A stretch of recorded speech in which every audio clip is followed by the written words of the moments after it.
हुजूर अलैहिस्सलाम ने मजमा सहाबा पे नजर डाली, फरमाया कि बताओ भाई वो कौन सा दरख्त है जिसकी मिसाल मोमिन की तरह है। वो ऐसा दरख्त है जिसके पत्ते ही नहीं झड़ते। हजरत अब्दुल्लाह इब्न उमर रदी अल्लाह तआला अन्हु फरमाते मुझे जवाब आता था कि वो खजूर का दरख्त है। कहते पीछे हटें आप, मैं बताता हूँ आपको इसका जवाब क्या। हजरत अब्दुल्लाह इब्न उमर कहते मुझे पता था कि वो खजूर का दरख्त है, लेकिन मेरे वालिद बैठे थे, अबू बकर सिद्दीक बैठे थे, मौला अली बैठे थे, सहाबा बैठे थे। आप फरमाते हर एक मुझसे बड़ा था, तो मुझे मेरे अदब ने इजाजत नहीं दी कि मैं जवाब दूं।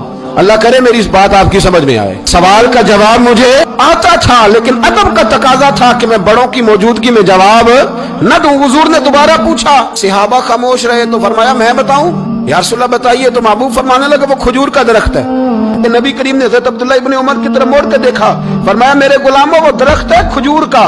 अब्दुल्ला को जवाब आता था, इसे पता था कि वो खजूर का दरख्त है, लेकिन तुम्हारे अदब की वजह से ये खामोश रहा। मेरे रसूल करीम अलैहिस्सलाम के गुलाम जिनके इल्म पर मेरे नबी को इतना एतमाद है कि हुजूर ने फरमाया मैं इल्म का शहर हूँ और अली उसका दरवाजा है। और जनाब उमर फारूक जैसे लोग कहा करते थे कि अगर अली हमारे दरमियान मौजूद ना होते तो हम तो हलाक हो जाते। इनके मशवरे, इनकी बातें हमें महफूज रखती हैं। हजरत अली फरमाते मैंने नबी पाक से एक सवाल पूछना था। ऐसा तो नहीं ना कि उन्हें बातें नहीं आती थी, उनके तो इल्म का ये हाल है कि हुजूर ने फरमाया मैं अगर शहर हूं तो अली उसका दरवाजा है। तो फरमाते हैं कि मैंने नबी पाक से सवाल पूछना था। सवाल 14 दिन मैंने इंतजार किया।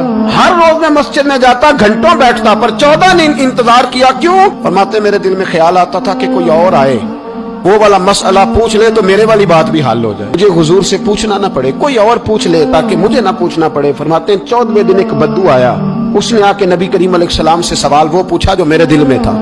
फरमाते नबी करीम जवाब उसे दे रहे थे और मेरी तरफ देख देख के मुस्कुरा